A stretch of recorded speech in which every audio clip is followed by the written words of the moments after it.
Saludos de la virtualidad. Espero que se encuentren bien y hayan pasado un feliz fin de semana. Esta vez vamos a entrar de lleno con lo que es el capítulo 9 de CCNA 1, que lleva por título Ethernet. Desde ahora les voy a colocar entonces la primera lámina que corresponde a este capítulo: aspectos básicos de networking, capítulo 9, Ethernet.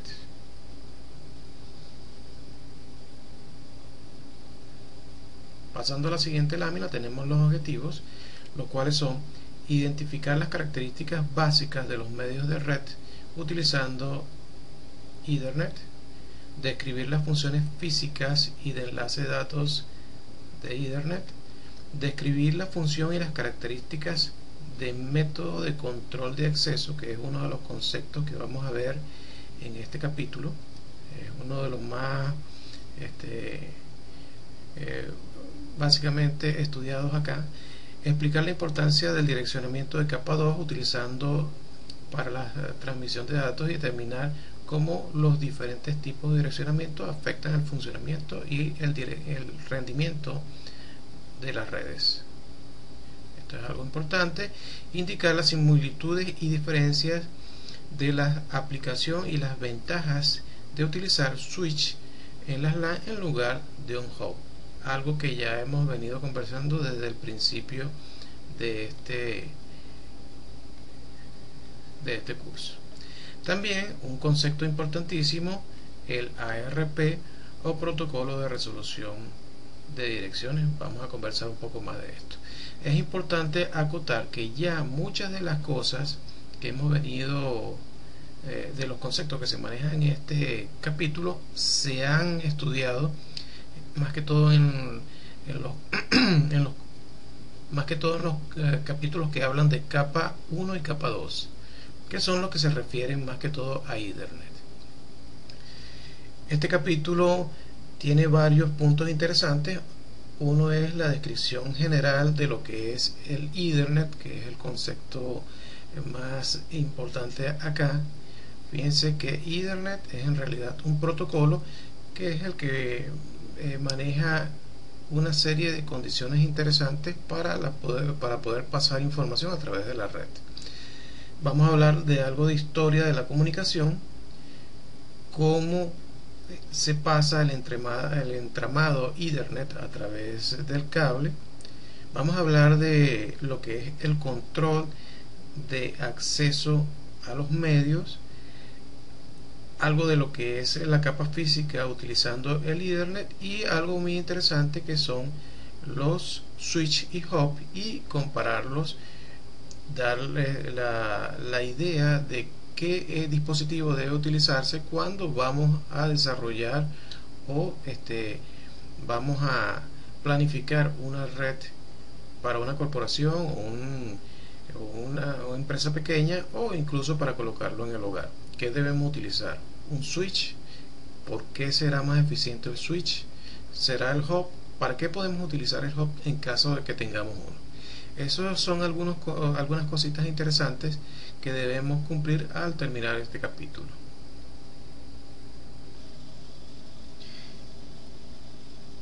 La primera lámina de este capítulo.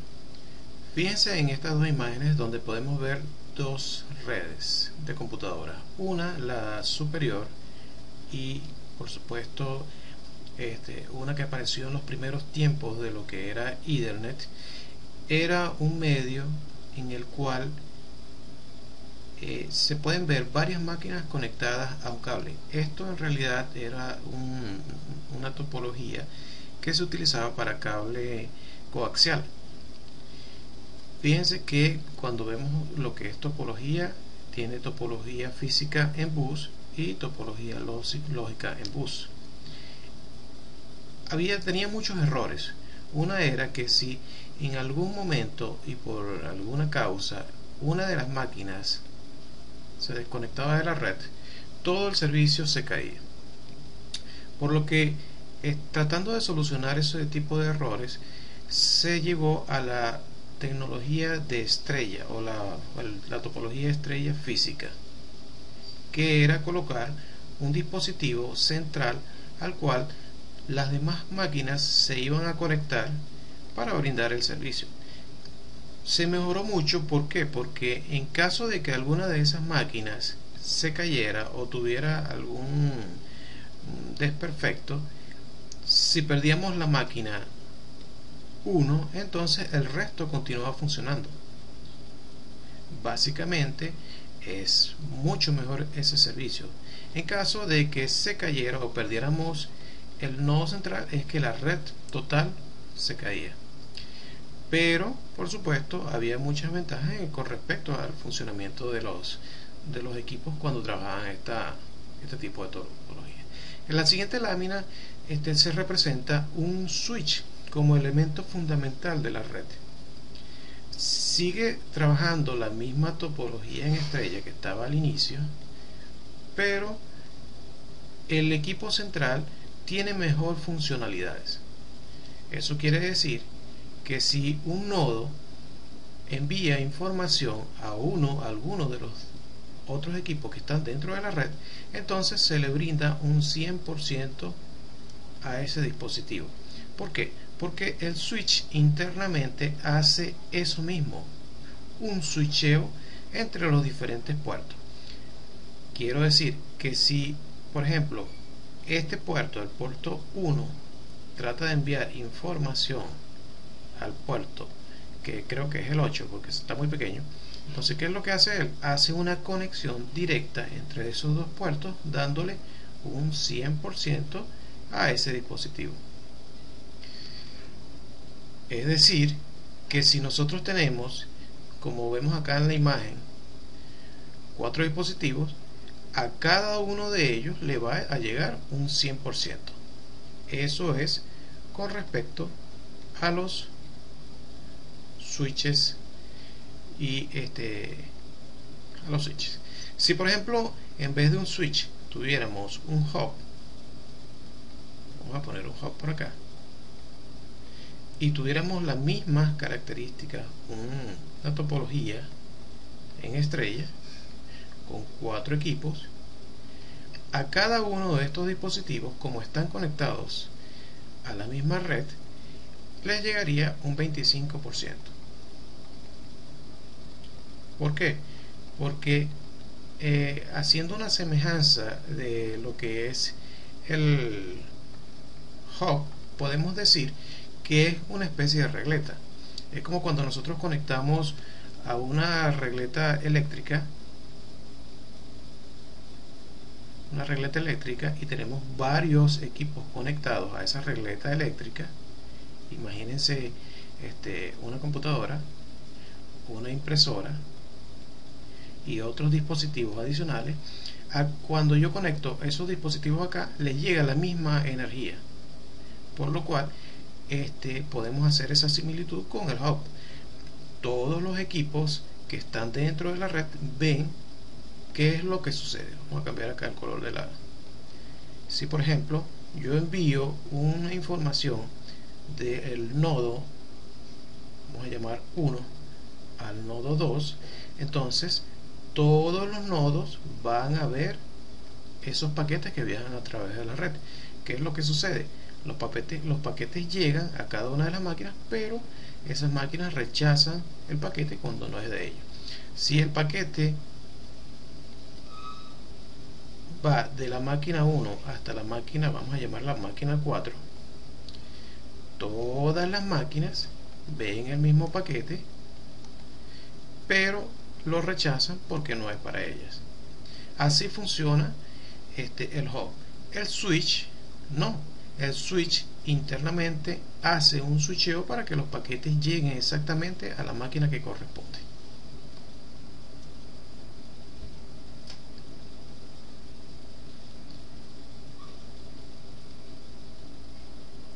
Siguiendo con la presentación, tenemos las características más novedosas de lo que es el Ethernet. Actualmente casi todas las redes utilizan Ethernet, más que todo las LAN, Pero esta tecnología también está llegando tanto a las MAN como a las WAN, ya que es una tecnología que permite una conexión fiable con respecto a los dispositivos de redes. Algo importante que hay que acotar con respecto a los cómo se llaman los dispositivos en una Ethernet, se le puede decir host, se le puede decir nodo y por supuesto cada uno representa algo dentro de la red. Esto es con respecto a las características. Los estándares que representan a Ethernet están en lo que es las capas 1 y 2 del modelo OSI. Recuerden que cuando hablamos de en la capa enlace de datos decíamos que la conexión a la red era dependiendo del medio al cual se iba a conectar o se iba a enviar la información. Por ejemplo, si era fibra óptica, entonces la capa de enlace de datos se encargaba de procesar esa información dependiendo del medio que se iba a utilizar. Si era un cable de cobre, ella utilizaba se preparaba para enviar al medio el tipo de información. Si era inalámbrica, entonces ella preparaba esa información. O sea que esta capa, la capa de enlace de datos o capa 2, era independiente del medio. Eso es más que todo porque los protocolos de Ethernet eran los que manejaban esa parte. En la capa física también ocurre lo mismo.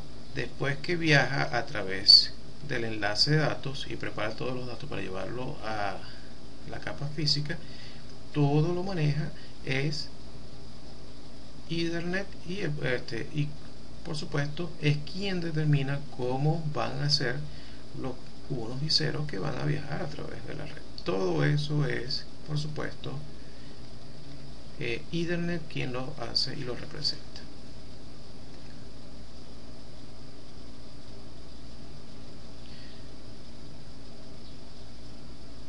Veamos entonces las funciones que tiene Ethernet en las dos capas del modelo OSI.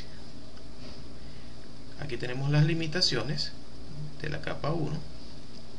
Primero, no se puede comunicar con capas superiores. No puede identificar dispositivos. Solo reconoce string de bits.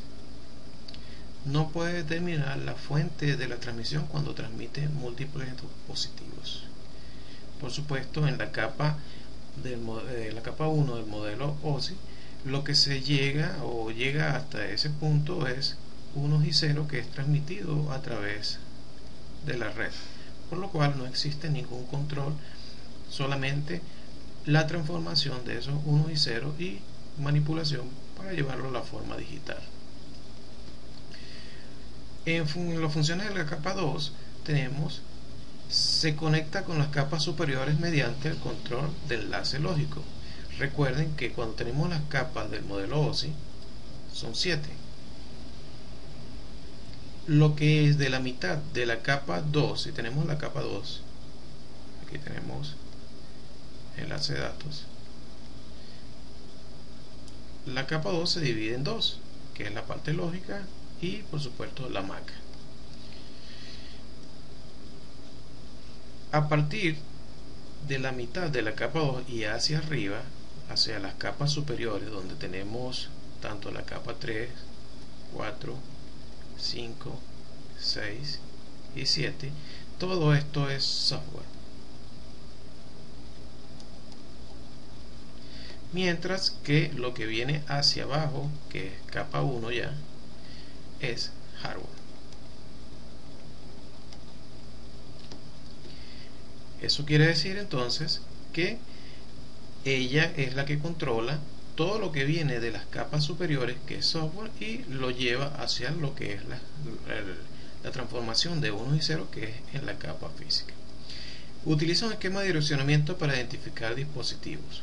Utilizan lo que se llama la MAC address de los dispositivos, que es una especie de cédula de identidad que tiene cada equipo viene de fábrica y lo representa dentro de la LAN. Los equipos en realidad no se comunican dentro de una LAN con las direcciones IP, sino que utilizan las MAC address para hacer este proceso. La IP se utiliza nada más para hacer el proceso que ya denominamos ARP o protocolo de resolución de dirección. Utiliza una trama para organizar los bits en grupos. Por supuesto, toda la información que viene de las capas superiores es empaquetada o encapsulada dentro de una trama, que es lo que representa el encapsulado de capa 2. Otra cosa interesante es que utiliza el control de acceso al medio para identificar la fuente de transmisión, que es con respecto a la MAC que veíamos al principio.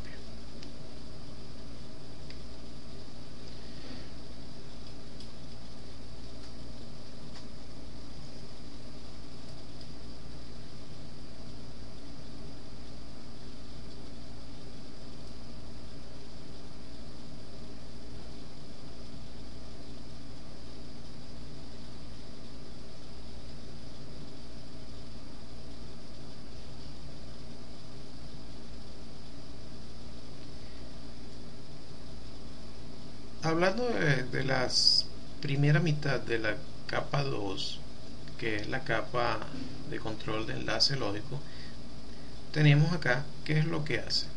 Establece las conexiones con las capas superiores, que es lo que comentábamos en la lámina anterior. Entrama los paquetes en las capas de red. Identifica los protocolos de las capas de red y permanece relativamente independiente del equipo físico. Prácticamente esto que vimos acá son todos los conceptos que vimos en el capítulo donde se hablaba de la capa 2. Ahora, ¿cuál es la identificación de este protocolo según IEEE? Ellos le dan la numeración 802.3 para brindar lo que es el estándar de todas las comunicaciones. Aquí podemos ver cómo están señaladas los diferentes, cada uno de lo que es los métodos de utilización de cableado. Aquí tenemos el 10 base 5, tipo de conexión, que era el coaxial, que lo podemos identificar. Este es el medio físico, el coaxial por BNC. Después, con el tiempo, llegó el 10 base T en UTP, que ya cuando teníamos el cableado UTP es el de tecnología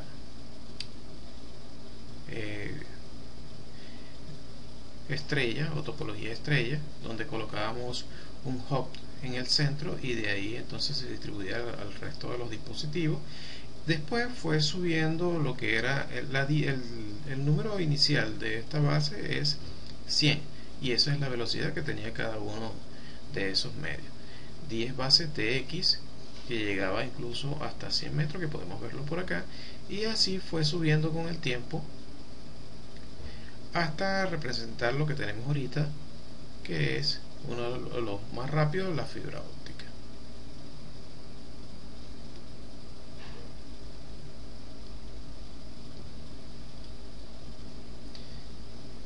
Con respecto a la segunda mitad de la capa de enlace de datos, tenemos a la MAC, que normalmente lo representamos con la dirección MAC física de los dispositivos, pero ella también tiene algunas funciones.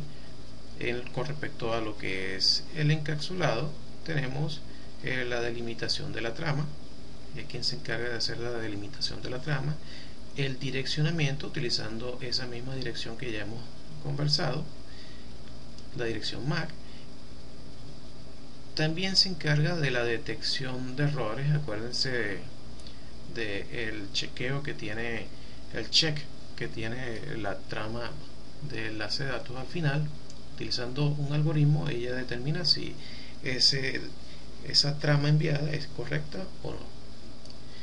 También se encarga de controlar control de la colocación de las tramas dentro y fuera de los medios. O sea, ya acá es el cableado, es como llevar esos datos que vienen desde las capas superiores y transformarla a un estado binario para luego pasarlo a través del medio. Aparte de eso, también tiene que recoger esos datos enviados de otra máquina de otro lado para ser transformados en datos y ser llevados a las capas superiores del modelo OSI, donde está la aplicación, y que por supuesto se desenmascare toda esa información que va empaquetada a través de la red. En la máquina destino, esa información por supuesto debe desencapsularse y solamente debemos obtener el dato para ser nuevamente unido y revisado por el equipo de destino. En esta lámina tenemos algunos de los componentes de la capa física, donde tenemos por ejemplo los paneles UTP, bastidores. Aquí podemos ver todos y cómo llega la información a los paneles para hacer entonces la distribución del cableado a través de toda la empresa o la compañía o lo que estemos planificando en ese momento. Por acá podemos ver los switches Ethernet. Tenemos también la fibra óptica y algunos componentes de fibra óptica. Todo eso por supuesto controlado por los switches Ethernet. Los switches Ethernet pueden tener también conexiones de fibra óptica, a los cuales se les adiciona un dispositivo que se llama GB para luego pasarlos a través del medio de fibra óptica. Recuerden entonces que Ethernet es independiente del medio y puede manejar ya sea fibra, cableado de cobre, o puede ser inalámbrica.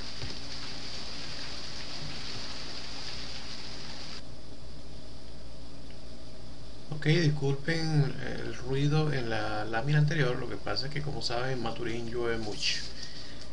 Ok, seguimos con la presentación.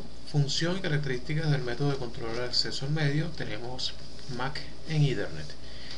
Aquí nos vamos a conseguir con un concepto bien interesante, que es el concepto CSMA-CD, que dice acceso múltiple con detección de portadora y detección de colisiones. Eso es la traducción al español.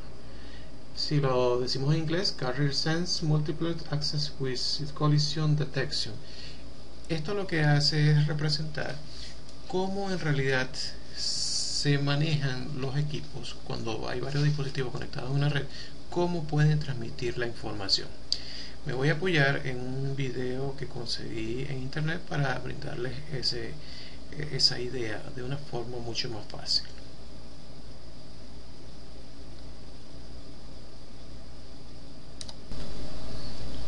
Ok, aquí tenemos la animación entonces. Esta animación lo que representa es cómo se envía información a través de la red, utilizando CSMA-CD. Nuestro ejemplo inicia con la máquina C, la cual quiere enviar información a través de la red.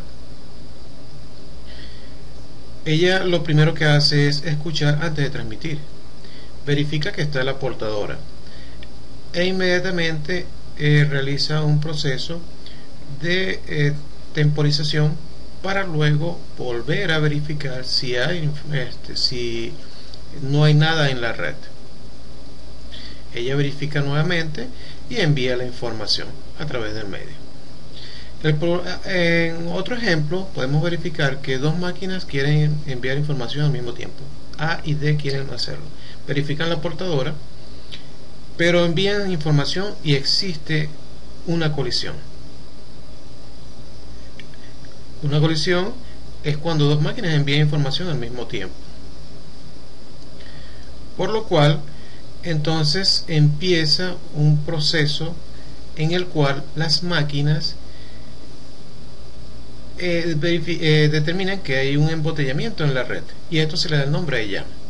Todas las máquinas entonces hacen un proceso llamado temporizador de postergación, al que se llama algoritmo Babcock.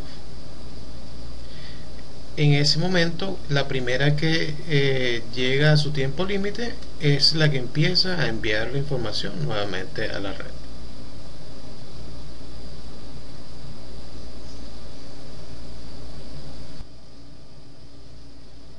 Funciones y características del método de control de acceso al medio. Tenemos el tema de temporización de Ethernet. Esto es algo bien interesante cuando estamos planificando una red. Fíjense en esta lámina y según lo que conversamos en la lámina anterior, cuando las máquinas tratan de determinar el tiempo y se producen colisiones dentro de las redes, pueden perturbar lo que es la optimización de este servicio, por lo cual es importante tratar de evitar esas colisiones. Por supuesto, es un tema que vamos a conversar más adelante. Ahora bien, otro problema que puede causar durante lo que es el envío de información es si ese envío, si esa trama de información tiene varios dispositivos de red en el medio, como vemos acá en esta gráfica. Cada uno de ellos representa un retardo para ese paquete enviado a través de la red.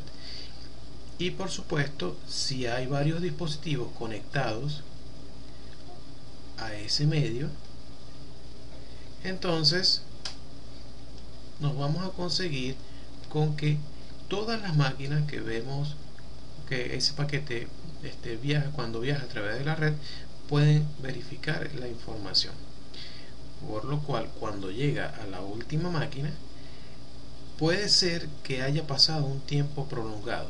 Si alguna de esas máquinas dentro de las redes, que pueden ser varias, envían información, entonces por supuesto existe una colisión y eso produce un retardo dentro de la red. Imagínense que esto está congestionado de equipos y esos equipos envían algún punto o algún paquete a la red. Por supuesto se van a estar produciendo colisiones constantemente. Este método entonces hay que optimizarlo para que pueda funcionar de forma correcta. ¿Qué vamos a hacer en estos casos? No podemos colocar hop en estos puntos porque si no produce una latencia importante dentro de la red.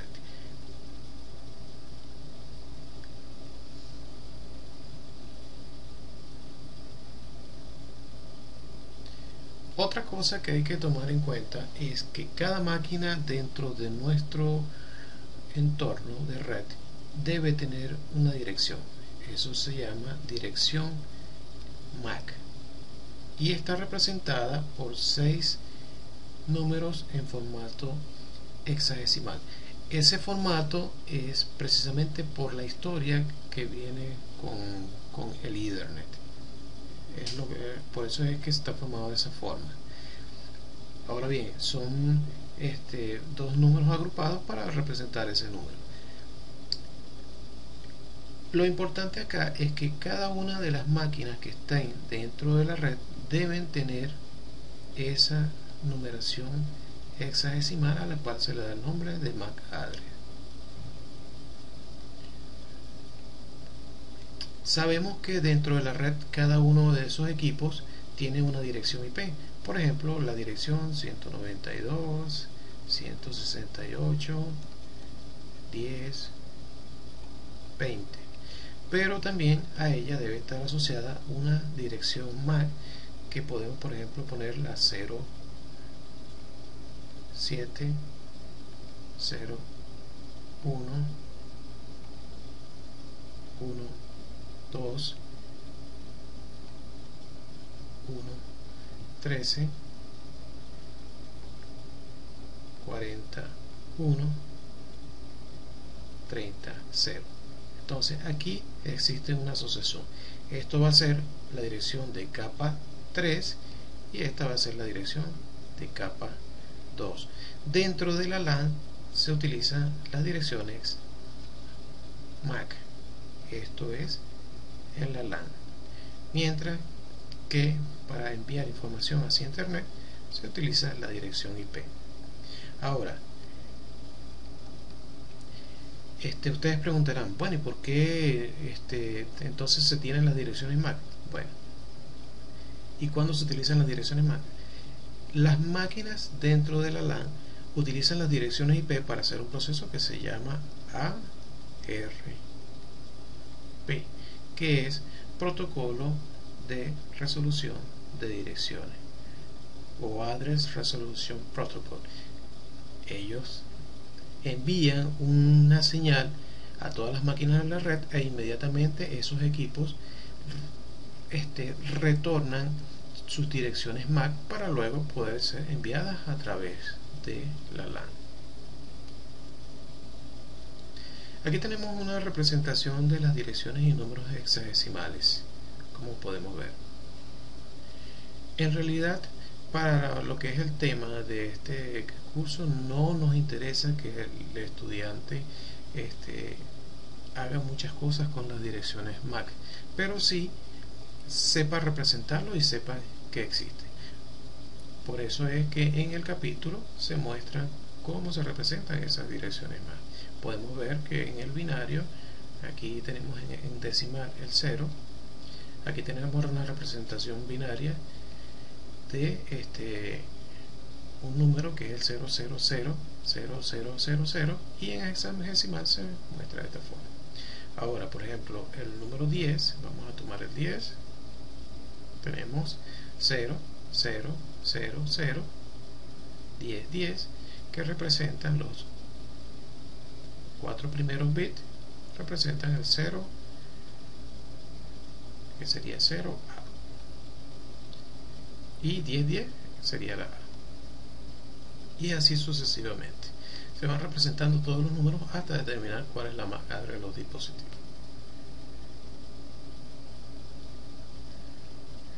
Algo importante dentro de lo que es las redes es que las MAC address solamente van a estar en las LAN. Es algo importante. Si se envía información de un dispositivo de una LAN a otro dispositivo en otra LAN, entonces esas LAN que van de lado a lado, entonces se quedan dentro de esas LAN. Eso quiere decir que, por ejemplo, si se envía, vamos a llamar esto la LAN, vamos a llamarla LAN 1, esta es la LAN 2 y esta es la LAN 3. Si yo envío información de esta LAN, de la LAN 1 a la LAN 3, ¿qué sucede? Cuando envío el paquete, ella tiene una dirección de origen y tiene una dirección de destino. Si el paquete va de la LAN 1 a la LAN 3, ella tiene una IP de origen y una IP de destino, pero la dirección MAC de origen es la MAC del dispositivo que está enviando, en caso de que sea esta. La MAC de destino es la dirección MAC del router, o sea, la dirección de la puerta de salida. Luego, a medida que va viajando a través de la red o de las redes, ella va tomando las MAC address de los diferentes interfaces que existen en la red.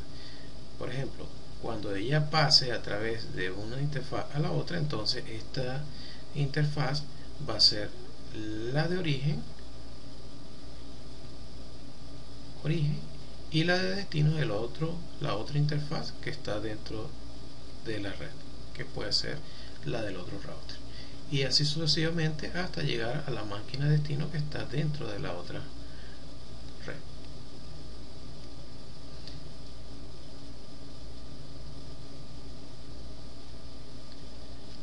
Conceptos interesantes en lo que respecta a las LAN y cuando se envía información a través de las redes. unicast, multicast, broadcast. Unicast es cuando se envía información solo entre dos equipos. Por ejemplo, si yo envío información desde el host origen hasta un host cualquiera, entonces eso es una dirección unicast. Ahora, en cambio, si yo envío información, vamos a ponerlo con otro color, desde mi máquina y a la vez esa información va a equipos específicos como por ejemplo estos tres que ven acá, entonces estoy utilizando la metodología unicast. Eso lo podemos darle una similitud con los correos electrónicos. Cuando yo hago un grupo a un grupo específico, yo envío un correo desde un origen hasta un destino, entonces el destino son múltiples personas, pero no todas las que tengo dentro de mi cuenta, y entonces así podemos representar el multicast. El broadcast, representémoslo con otro color, vamos a borrar acá. El broadcast se produce cuando se envía información a todos los dispositivos que se encuentran dentro de una LAN.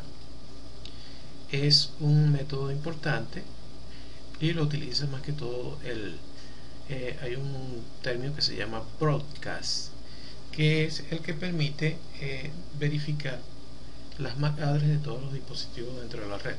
En ese momento, cuando un equipo, imagínense que está conectado de forma nuevo dentro de la red y necesite conocer a todos los demás que están dentro de ella, entonces envía un mensaje broadcast a toda la red y ellos regresan las direcciones MAC con su dirección IP asociada.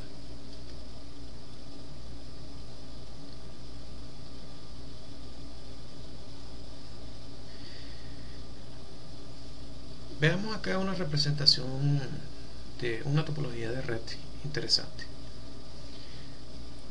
Tenemos una conexión de red a un router y tiene un ancho de banda para 12 hosts. Aquí tenemos los 12 dispositivos y están conectados, fíjense que 6 están conectados en estrella, y lo que tenemos acá son hubs. Estos hubs, cuando envían información, recuerden que los hubs trabajan como una regleta, que es lo que comentábamos al inicio. Si yo envío, o algunos de esos dispositivos tratan de enviar información, van a colisionar igual con la red que está conectada al lado de ellos. O sea, si yo envío información, vamos a ponerle nombre, esta máquina es la máquina 1 y esta es la máquina 2. Si yo envío información de la máquina 1 a la máquina 2, el paquete va a llegar tanto, vamos a ponerle 1, 2, 3, 4, 5, 6, 7, 8, 9, 10, 11 y 12. El paquete va a llegar a las 5, a las 4, a las 6, a las 7, a las 9, a las 11, a las 8, a las 10 y a las 12. Pero fíjense que yo lo estoy enviando solamente de la 1 a la 2. El hub, recuerden que funcionan como una regleta, por lo cual envía esa señal a todas las máquinas que estén conectadas dentro de la topología, así estén en dispositivos distintos, por lo cual este tipo de topología no es la correcta cuando nosotros estamos planificando una red. Utilizando switch podemos solventar este proceso. Fíjense que si yo utilizo switches, recuerden que el switch tiene una memoria, según lo que comentábamos antes. Él lo que hace es conectar en el caso de que los dispositivos estén enviando información entre ellos, por lo cual si yo envío información por ejemplo, esta es la máquina 1 y esta es la máquina 3, si yo envío información de la máquina 1, la información llega al hub, se distribuye toda la de la red, pero no pasa a la red vecina. Si alguno de estos equipos, vamos a llamarlo 1, 2, 3, 4, 5, envía información, todas las máquinas de la red ven esa información, pero no pasan a la red del vecino, y así sucesivamente. La única forma es que si yo envío de la 1 a la 3 del vecino, es la única forma de que todas las máquinas dentro de mi LAN lo vean, pero también lo vean las otras máquinas de la LAN vecina. Aquí estamos optimizando nuestro proceso. Ahora bien, ¿por qué entonces yo puedo utilizar un hub? Es posible que cuando se estemos preparando una red y haya quedado algún dispositivo por ahí en desuso, nosotros podemos utilizarlo, pero debemos planificar bien dónde vamos a colocar estos hubs, de tal manera de que la empresa no tenga que comprar por lo menos 3 dispositivos de red o switches para hacer el proceso. Imagínense que es una empresa que no tiene suficiente dinero. Una forma eficiente entonces es que todas las máquinas estén conectadas a través de switch. ¿Por qué? Porque si yo tengo un dispositivo de un lado y quiero enviar, o sea, tengo dispositivos distantes y quiero enviar información de una máquina a otra, de las que ya conocemos, solamente esas máquinas van a ver la comunicación o el paquete que se está enviando entre ellas, por lo cual existe algo que se llama dominio de colisión entre ellas dos nada más. Ninguna de las demás máquinas puede compartir lo que está pasando a través de la red. Eso hace que solamente exista un hilo de comunicación en esas máquinas y no va a producirse colisiones entre ellas.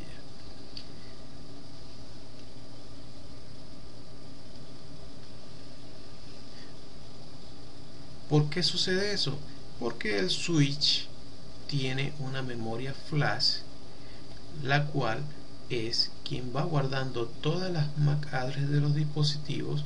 Estos equipos, recuerden que son como una computadora, tienen CPU y tienen una comunicación lógica.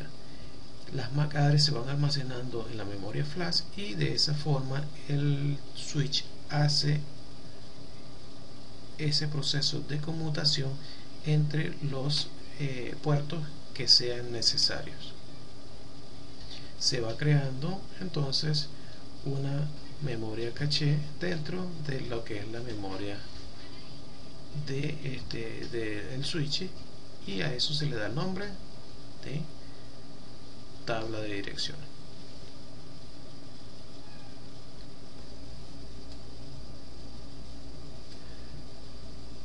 Proceso ARP o el protocolo de resolución de direcciones. Lo primero que hay que saber es cómo se asigna una dirección IP a una dirección MAC.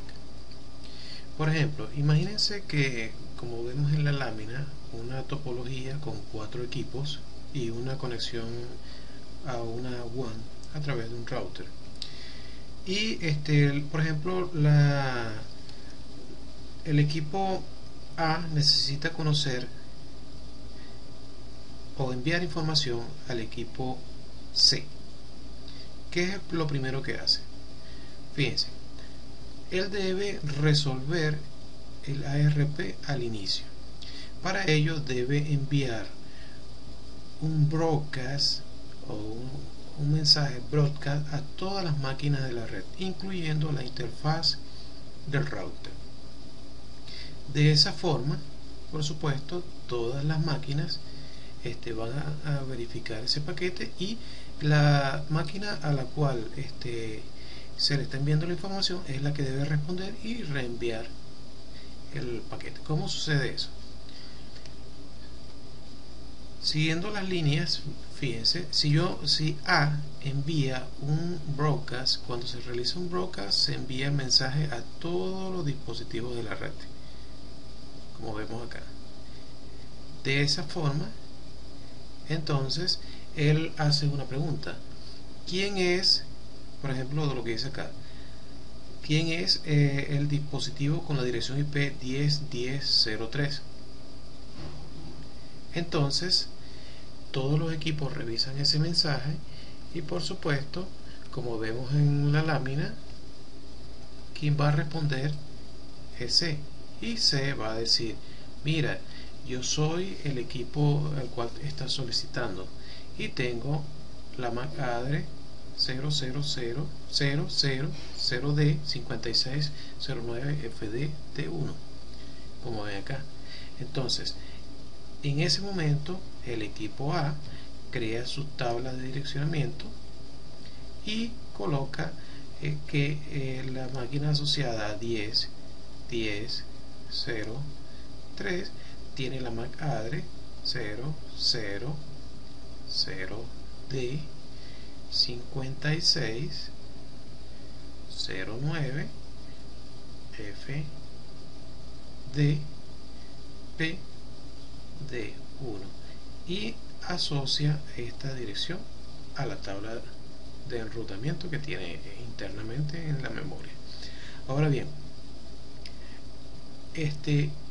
al tener esa información en su tabla de enrutamiento, entonces ella envía información de un equipo a otro.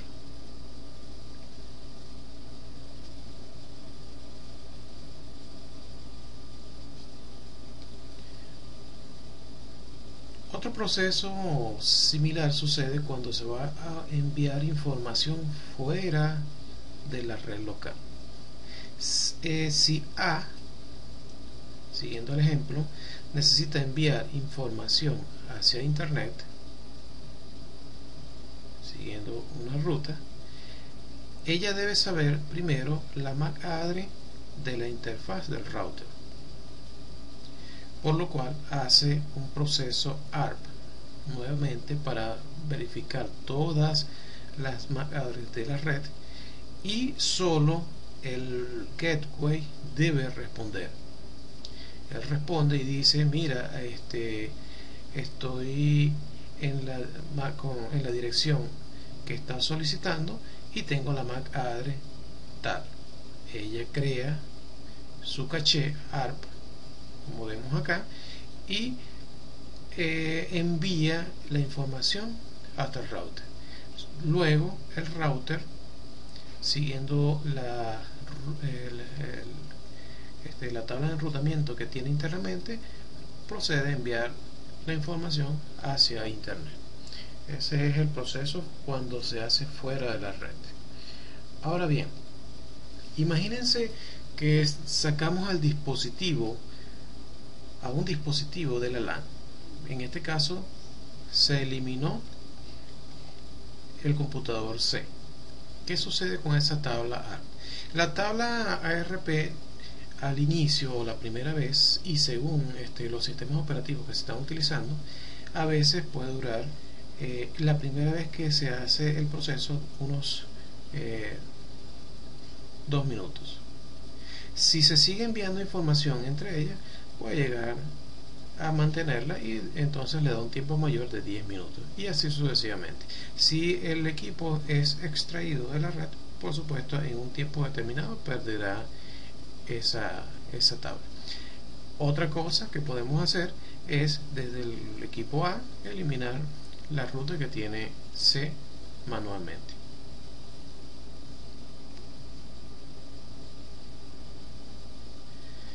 Problemas en ARP. Muchas veces cuando nosotros vamos a presentar los exámenes de Cisco, todos los equipos se encienden al mismo tiempo. ¿Qué sucede en ese caso? Todas las máquinas están solicitando ARP y pueden darse cuenta que la red se torna lenta por un periodo de tiempo. Es en ese momento que ARP y la cantidad de solicitudes que se están haciendo hace que se pierda se desoptimice el proceso dentro de la red. Ese es un ejemplo clásico que podemos darle. Otro problema dentro de los ARP es, por ejemplo, un virus. Cuando se produce un proceso ARP causado por un virus, esto puede inundar la red total y causar un congestionamiento completo dentro de la red. A veces incluso hay personas malintencionadas que pueden conectarse a nuestra LAN y entonces perjudicar el proceso, hacer un proceso ARP a toda la red e inundar y congestionar nuestra LAN para ubicar alguna máquina en específico o solamente causar daño. A esto por supuesto es importante cuando hablamos de seguridad de redes.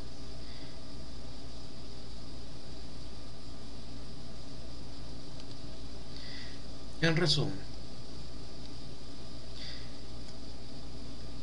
este capítulo tiene entonces identificar las características básicas de los medios de red utilizando Ethernet, describir las características de la capa física y de la capa de enlace de datos de Ethernet, describir el funcionamiento y las características del método de control de acceso al medio utilizado por el protocolo Ethernet, explicar la importancia del explicar la importancia del direccionamiento de capa 2 utilizando para la transmisión de datos y determinar cómo los diferentes tipos de direccionamiento afectan el funcionamiento y rendimiento de la red. Comparar y contrastar la aplicación y los beneficios de utilizar los switches Ethernet en una LAN con la utilización de hub. Explicar el proceso ARP. Entonces hasta acá culminamos con lo que es el capítulo 9 de CCNA 1. Es importante que empiecen a trabajar con el proyecto, ya que tienen unos días un poquito más libres para que puedan trabajar en ello.